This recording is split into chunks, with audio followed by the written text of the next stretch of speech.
नमस्कार, स्वागत है आप सभी का। एफएम न्यूज देख रहे हैं आप और आपके साथ मैं हूं नितीशा बंसल। खर्च बढ़ा पर साइबर सिक्योरिटी नहीं। जी हां, बीते 3 सालों में साइबर सिक्योरिटी पर खर्च होने वाला पैसा कई गुना बढ़ चुका है, लेकिन सिक्योरिटी घटती जा रही है, सिक्योरिटी नहीं बढ़ी है।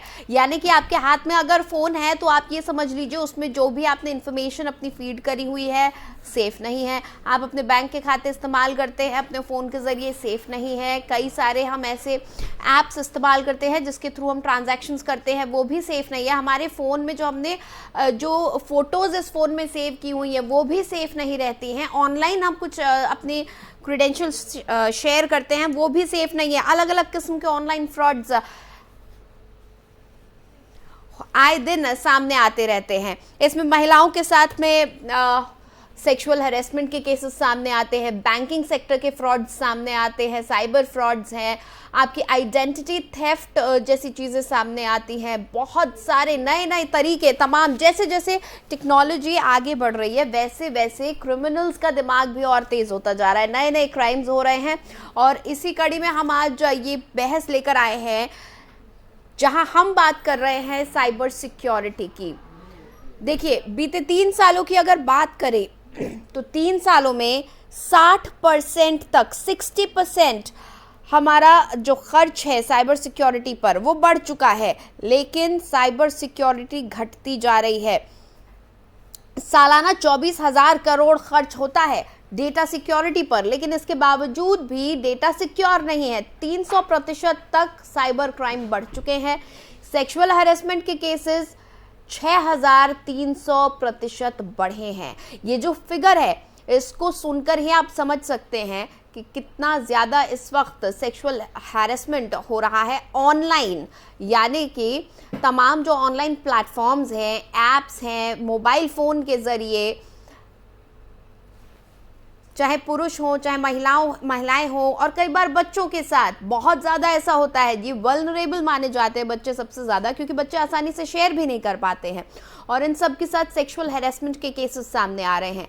अब हम बात अगर महिलाओं के साथ होने वाले हैरेसमेंट की बात करें तो इसमें देश में सबसे ज़्यादा है यूपी और महाराष्ट्र में ऑनलाइन हैरेसमेंट होता है, और उसमें भी महाराष्ट्र अव्वल है महिलाओं के साथ होने वाले ऑनलाइन हैरेसमेंट में। अब मैं आपको कुछ फिगर्स बताती हूँ कि कुल साइबर क्राइम कितना है और उसमें से सेक्सुअल हैरेसमेंट से जुड़े हुए साइबर क्राइम कितने हो रहे हैं। देखिए, सबसे पहले 2016 की हम बात करें, आप देखेंगे कि धीरे धीरे ग्राफ बढ़ रहा है, और अचानक से ग्राफ इतना ज़्यादा बढ़ा है कि हम सब सोचने पर मजबूर हैं कि आखिर हम में से कोई भी सेफ है या नहीं।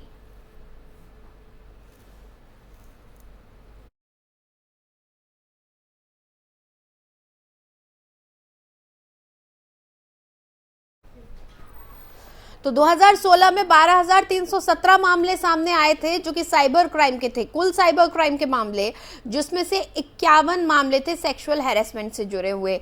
2017 में 21,796 साइबर क्राइम्स हुए, जिसमें से महज 81 मामले थे सेक्सुअल हैरेसमेंट से जुड़े हुए।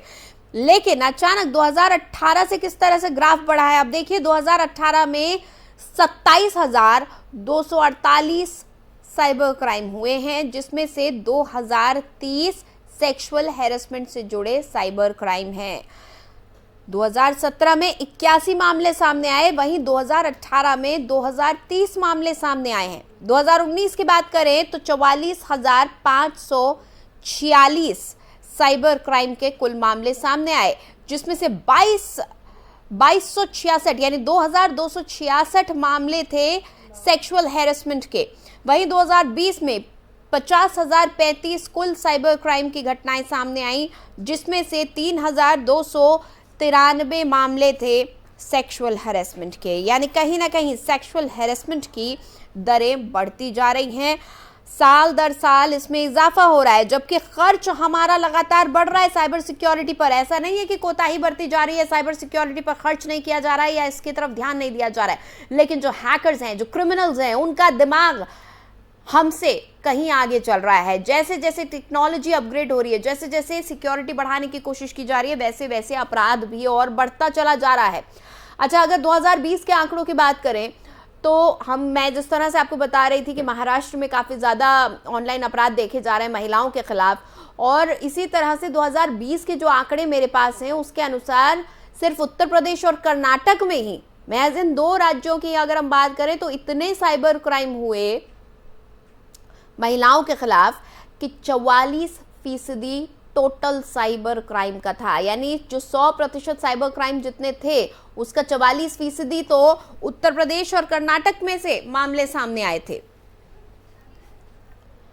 वहीं 388 साइबर स्टॉकिंग के और सेक्सुअल हैरेसमेंट के 612 केस, माफ कीजिएगा 612 केस आए हैं। 2020 के आंकड़े मैं आपको बता रही हूं, 2020 में 388 साइबर स्टॉकिंग के मामले सामने आए और सेक्सुअल हैरेसमेंट के 612 मामले सामने आए हैं। तो कुल मिलाकर 60% तक साइबर सिक्योरिटी पर हमारा खर्च बढ़ चुका है बीते 3 सालों में, लेकिन अपराध 300% बढ़ गया है। साइबर क्राइम 300% तक बढ़ गया है, और इसमें सबसे ज़्यादा अपराध अगर हम देखें तो सेक्सुअल हैरेसमेंट के मामले सामने आ रहे हैं। महिलाओं के साथ होने वाले जो ऑनलाइन अपराध हैं वो सामने आ रहे हैं।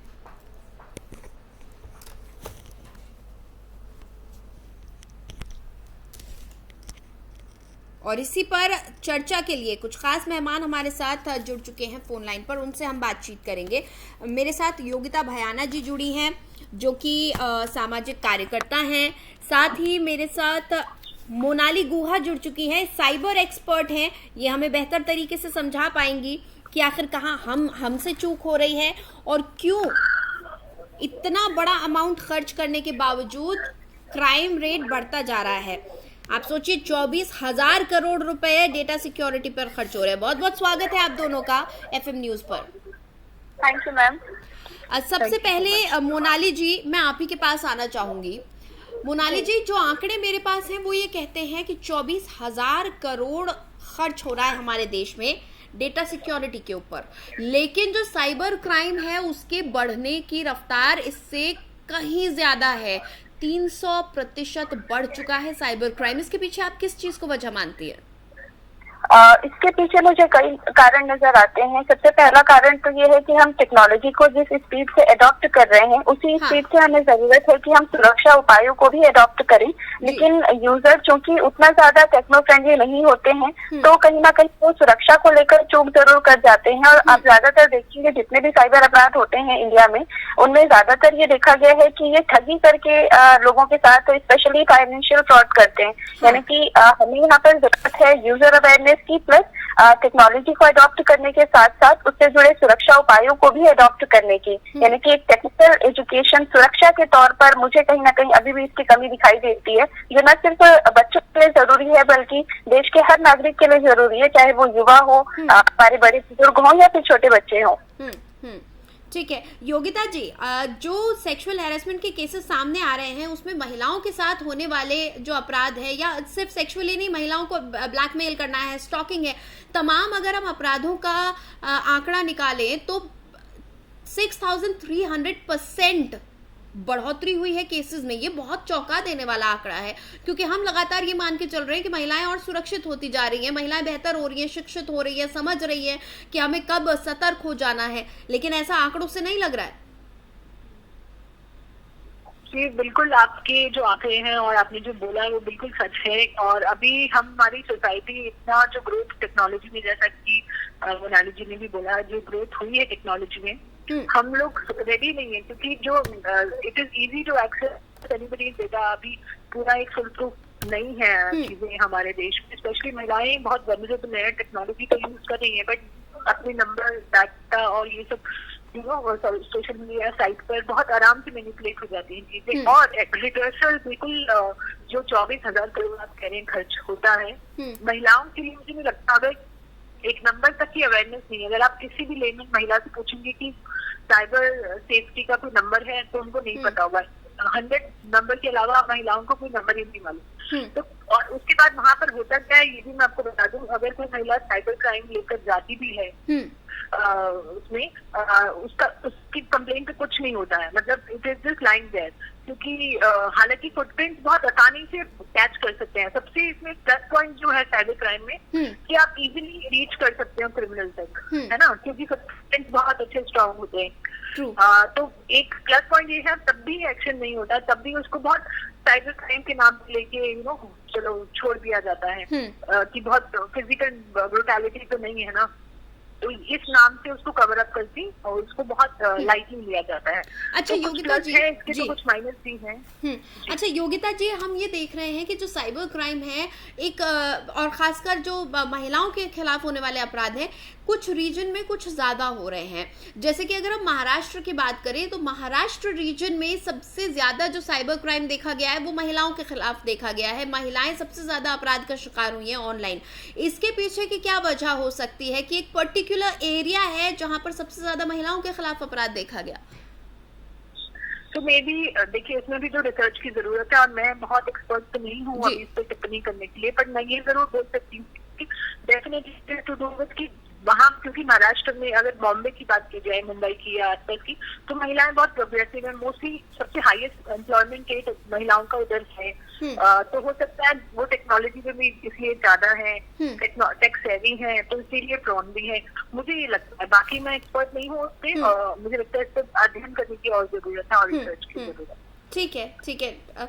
अच्छा मोनाली जी, बैंकिंग सेक्टर में बहुत ज्यादा फ्रॉड्स देखे जाते हैं, जैसे कि आप पहले भी कह रही थी कि अवेयरनेस कम होती है जिसकी वजह से फ्रॉड्स होते हैं, तो इसका क्या सोल्यूशन निकल सकता है? क्योंकि हम देख रहे हैं जिस तरह से हमारी सरकार भी काम कर रही है, हम हर चीज़ का डिजिटलाइजेशन करना चाहते हैं। हम चाहते हैं कि हर कोई डिजिटल माध्यम से पेमेंट करे, पैसे जमा हो रहे हैं, ट्रांसफर हो रहे हैं, हम कुछ खरीद रहे हैं तो ऑनलाइन ऐप्स के जरिए खरीदते हैं। अब ऐसे में कई मामले ऐसे सामने आते हैं कि लोग आपको कुछ और सर्विस प्रोवाइड करने का वायदा करते हैं, एक लिंक भेजते हैं और आपके खाते पर डाका डालते हैं। इस तरह की चीजों से कैसे सतर्क हो सकते हैं? क्योंकि आपको देखिए होता क्या है, हम फोन पर बात कर रहे हैं, हमें लगता है कि हम एक पर्टिकुलर सर्विस लेने वाले हैं, लेकिन फिर पता चलता है कि हमें वो सर्विस नहीं मिली, लेकिन हमारे खाते से पैसे कट गए हैं। ऐसे मामलों में क्या करना चाहिए?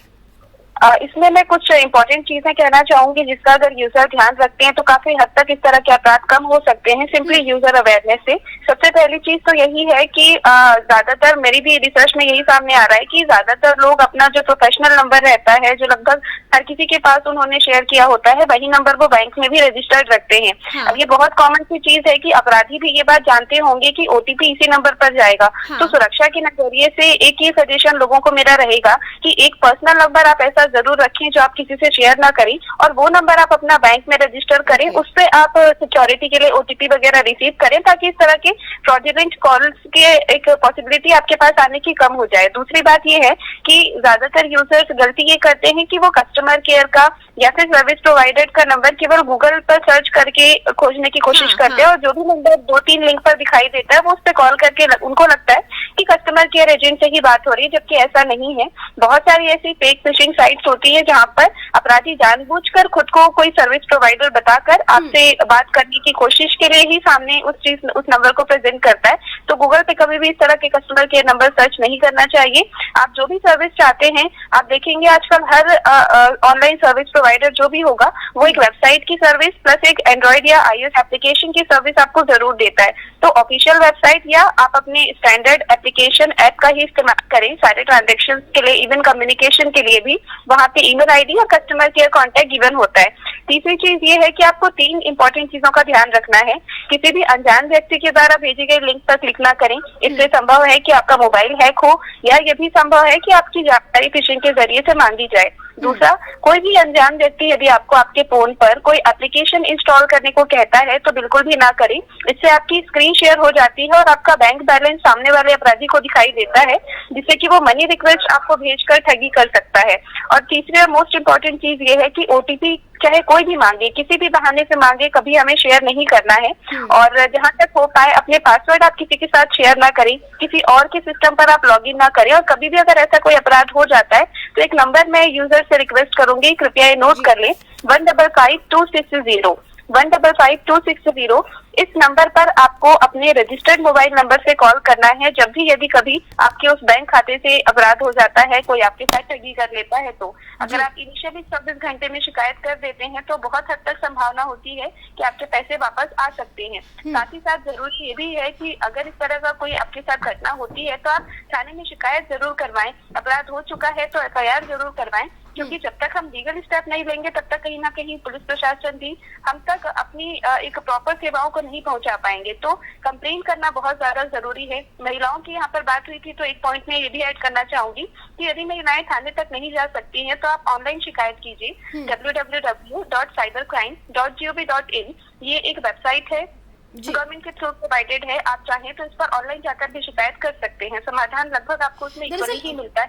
बिल्कुल मैम, मैंने जो देखा है दरअसल होता यह है, लोगों को लगता है कि पता नहीं पैसा वापस आएगा या नहीं आएगा, लेकिन पुलिस के पास जाएंगे, हमें कंप्लेंट दर्ज करानी पड़ेगी, चक्कर लगाने पड़ेंगे, न जाने कितना टाइम लग जाएगा, पता नहीं। लोगों को ऐसा लगता है कि हम और ज्यादा उलझ जाएंगे। जी, यहाँ पर मैं ये कहना चाहूंगी कि इन्वेस्टिगेशन में कई बॉडीज इन्वॉल्व होती हैं। उसमें उन्होंने जिस एप्लीकेशन का इस्तेमाल करके पेमेंट किया गया था वो उसमें आती है, प्लस बैंक आता है, तो कहीं ना कहीं कोऑर्डिनेशन के लिए समय जरूर लगता है पुलिस को। लेकिन जितनी ज्यादा जानकारी यूजर या फिर जो विक्टिम है साइबर अपराध का, जो प्रार्थी है, वो अपनी तरफ से जितनी जल्दी प्रोवाइड करवाएगा, इन्वेस्टिगेशन उतनी बेहतर हो पाती है। और हम जैसे एक्सपर्ट भी जब भी कभी भी पुलिस की सहायता करते हैं तो ये अक्सर देखते हैं कि जितना एक्टिवली प्रार्थी अगर शिकायत करता है, जितनी जल्दी करता है, उतनी जल्दी लोगों के पैसे वापस होते हैं। और कई ऐसे लोग हैं जिनके पैसे उनको वापस मिले हैं। तो मैं लोगों से ये कहना चाहूंगी कि अगर हम अपनी जिम्मेदारी समय रहते पूरी कर लेते हैं तो निश्चित तौर पर पुलिस प्रशासन भी आपको उतनी ही बेहतरीन आपकी सेवाएं बिल्कुल आपको प्रोवाइड करवाते हैं और पैसे लोगों के वापस आते हैं। ठीक है।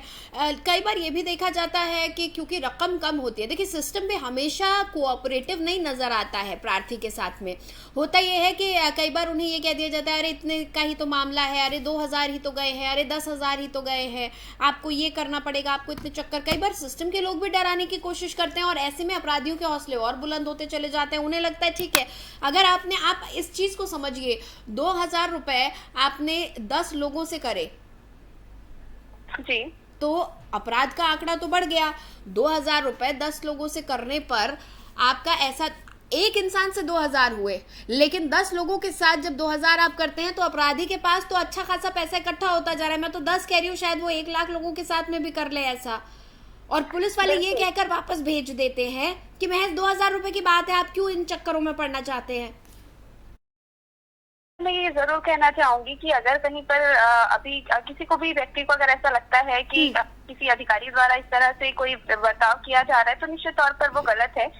वो चाहे तो सीनियर अधिकारियों को इसकी शिकायत कर सकते हैं और अगर जुर्म हुआ है तो फिर FIR करवाना आपका अधिकार है। लोगों को मैं यहाँ पर जरूर कहूंगी कि एक बेसिक डिफरेंस जरूर ध्यान रखें। थोड़ा सा लीगल आप स्टडी करके जाए, बहुत थोड़ा सा गूगल के जरिए ही कि आपके साथ जो हुआ है वो किस अपराध की श्रेणी में आता है, उसके लिए वो जो अपराध है वो संज्ञेय है या कॉग्निजेबल है या नॉन कॉग्निजेबल है, ताकि आपको अपने अधिकार पता हो और उसके अकॉर्डिंग आप वहाँ जाकर बात कर पाएं। इसमें ये भी कहूंगी कि कहीं ना कहीं एक लैक ऑफ कोऑर्डिनेशन जरूर दिखाई देता है यहाँ पर, और लैक ऑफ कम्युनिकेशन भी है। ये इस तरह की जो शिकायतें होती थी, संभव है कि पुराने समय में आती होंगी, लेकिन अभी जो हम अभी लगातार अपडेट्स देख रहे हैं, काफी मुस्तैदी से पुलिस पे इस तरह के केसेस को सॉल्व कर रही है। और ये एक पुराने स्टीरियोटाइप से हमें बाहर आने की जरूरत है कि पुलिस इन्वेस्टिगेशन नहीं करेगी। हम खुद पुलिस के साथ में काम करते हैं तो जानते हैं, देखते हैं कि कितने एफर्ट्स डालकर पुलिस अब आगे बढ़ रही है। तो जिन भी लोगों को इस तरह की शिकायतें हैं कि पुलिस नहीं सुन रही है, उनसे मेरी रिक्वेस्ट है कि एक बार पुनः आप अप्रोच करें, अपने पूरे अधिकार के साथ उनसे बात करें, और यदि वो डिनाई करते हैं तो सीनियर अधिकारियों से भी आप जरूर शिकायत करें। निश्चित तौर पर आपकी कंप्लेंट रजिस्टर की जाती है और फिर उसके ऊपर इन्वेस्टिगेशन होती है। ठीक है मोनाली जी, महिलाओं के साथ में जो अपराध होते हैं, महिलाओं के साथ हम देखते हैं, बीच में हमने देखा था कि किस तरह से कुछ बहुत ही रेप्यूटेड और नामी महिलाएं थी हमारे देश की, उनकी फोटोज उनके सोशल मीडिया से उठाकर एक भद्दी और घटिया सी वेबसाइट पर डाल दी गई थी और वहां पर बोलियां लगाई जा रही थी। ये तो एक लाइमलाइट में आ गया था केस, लेकिन कई ऐसी छोटी बच्चियां होती हैं, वो अपने दोस्तों से बात कर रहे हैं, नए दोस्त बनाते हैं हम इंटरनेट पे, और अचानक वो किसी एक गलत शख्स के टच में आ जाते हैं और उसके बाद वो आगे उसके मकड़ जाल में घिरते ही चले जाते हैं। ऐसे मामलों में बच्चियों को कैसे हैंडल करना चाहिए, क्या आप उनके लिए टिप्स देंगे कि किस तरह से वो अपने पेरेंट्स को भी बता सके, और पेरेंट्स को एक्चुअली अपने बच्चों को किस तरह से ग्रूम करना चाहिए, कैसे कॉन्फिडेंस में लेना चाहिए कि आप आएँ और हमें बताएं अगर आप, क्योंकि आजकल स्मार्टफोन सबके हाथ में, मेरे हाथ में भी स्मार्टफोन है, मैं लेके बैठी हूँ, मेरी बेटी के पास स्मार्टफोन है, मेरी माँ के पास, मेरी बहन के पास, सबके पास स्मार्टफोन है, तो इंटरनेट का एक्सेस तो बहुत ही ज्यादा ईजी हो गया है। बिल्कुल, और ये बहुत अच्छा आपने ये सवाल किया है, और निश्चित तौर पर मैं इसके लिए पेरेंट्स और बच्चों को दोनों को सुझाव देना चाहूंगी। सबसे जरूरी चीज तो ये है कि बच्चियों को ये समझना होगा कि अपराध किस लिमिट से उनके साथ में हो रहा है। कई बार हम चीजों को इतना नॉर्मली ले लेते हैं कि हमें लगता है कि नहीं, अगर फ्रेंड्स हैं तो ठीक है, चलता है, शिकायत नहीं करते, उनकी भी लाइफ है, उनको आगे कोई दिक्कत ना आ जाए। लेकिन इस टाइप की बातें कृपया बच्चियां ना सोचें। कोई भी व्यक्ति अगर आपको किसी भी तरह की बात लेकर डराता धमकाता है, आपको अगर प्रेशराइज करता है आपकी तस्वीरें, अंतरंग तस्वीरें शेयर करने के लिए, या आपका अपना पर्सनल डेटा शेयर करने के लिए जिसके लिए आप राजी नहीं है, या जो आपको सही नहीं लगता है, तो आप उनको बिल्कुल डिनाई करें। अगर आपको कोई बहुत ज्यादा परेशान कर रहा है तो निश्चित तौर पर आपको अपने दोस्तों की और अपने पेरेंट्स की मदद लेनी चाहिए। कई बार बच्चे अपने घर में इतना घुल मिल नहीं पाते हैं कि वो पेरेंट्स को डायरेक्टली बता पाए, तो ऐसे समय में आप अपने बड़े भाई बहन या आपके अगर कोई अच्छे दोस्त हो उनसे आप ये बात शेयर करें। और यदि आपको लगता है कि आप किसी से भी शेयर नहीं कर सकते, तो मैं आपको सोशल मीडिया पे डेफिनेटली अवेलेबल मिलूंगी। साइबर एक्सपर्ट मोनाली गुहा के नाम से आप जब भी सर्च करेंगे फेसबुक, इंस्टाग्राम, ट्विटर पर, मैं आपको मिल जाऊंगी। आप मुझसे शेयर करें। हम पूरी कोशिश करेंगे कि आपकी बात को प्रॉपर प्लेस पर पहुंचाकर आपको प्रॉपर जस्टिस मिले। पेरेंट्स के लिए मैं एक चीज जरूर कहूंगी कि आज का जमाना टेक्नोलॉजी के तौर पर तो बहुत जल्दी जल्दी आगे बढ़ रहा है, लेकिन एक जो सोशल मेंटालिटी होती है चीजों को अडॉप्ट करने की, वो इतनी तेजी से नहीं कर पा रहे हैं। जरूरत है कि हम इस बात को भी समझें कि बच्चों के पास भी अपनी एक पर्सनल लाइफ होती है, और हर लाइफ में समस्या का आना जाना लगा ही रहता है। तो ऐसे में अपने बच्चों को आप गलत ना समझें। यदि वो कोई शिकायत आपके पास लेकर आते हैं तो उनकी मनोस्थिति को आप समझें और उनकी सहायता करने पर पहले फोकस करें। डांटना डपटना अगर हम थोड़ा कम करें, कम्युनिकेशन अगर थोड़ा बढ़ाएं, तो मुझे लगता है कि निश्चित तौर पर बच्चे भी अपनी समस्याएं पेरेंट्स से खुलकर कह पाएंगे। और बच्चों को भी मैं ये कहना चाहूंगी कि ऐसा नहीं कि केवल बच्चों को ही इस तरह की शिकायतें आती हैं। हमने कई ऐसे केसेस देखे हैं जिसमें कि सीनियर सिटीजन तक को इसी तरह के केसेस में फंसाया गया है, परेशान किया गया है, और पेरेंट्स अपने बच्चों से डिस्कस नहीं कर पाते कि बच्चे क्या सोचेंगे। तो ये जो सवाल है कि पेरेंट्स क्या सोचेंगे, बच्चे क्या सोचेंगे, ये तभी हटेगा जब हम अपना कम्युनिकेशन उतना बेहतर रखेंगे, एक दूसरे से बिहेवियर इतना अच्छा रखेंगे कि हम अपनी समस्याएं शेयर कर पाए। तो बिहेवियरल फैमिली में डेवलपमेंट पे थोड़ा सा फोकस करें। और यदि कोई समस्या ऐसी होती है जो आप चाहते हैं कि आप घर में डिस्कस नहीं कर सकते, जो कि अक्सर महिलाओं के साथ देखा जाता है, तो आप देखेंगे लगभग हर डिस्ट्रिक्ट में महिला सेल नाम से अलग से एक यूनिट होती है पुलिस की ही, आप वहाँ इन्फॉर्म कर सकते हैं। यदि अगर आप वहाँ भी नहीं जाना चाहते तो जैसा कि मैंने कहा, सोशल मीडिया पर आप मुझसे कनेक्ट हो सकते हैं।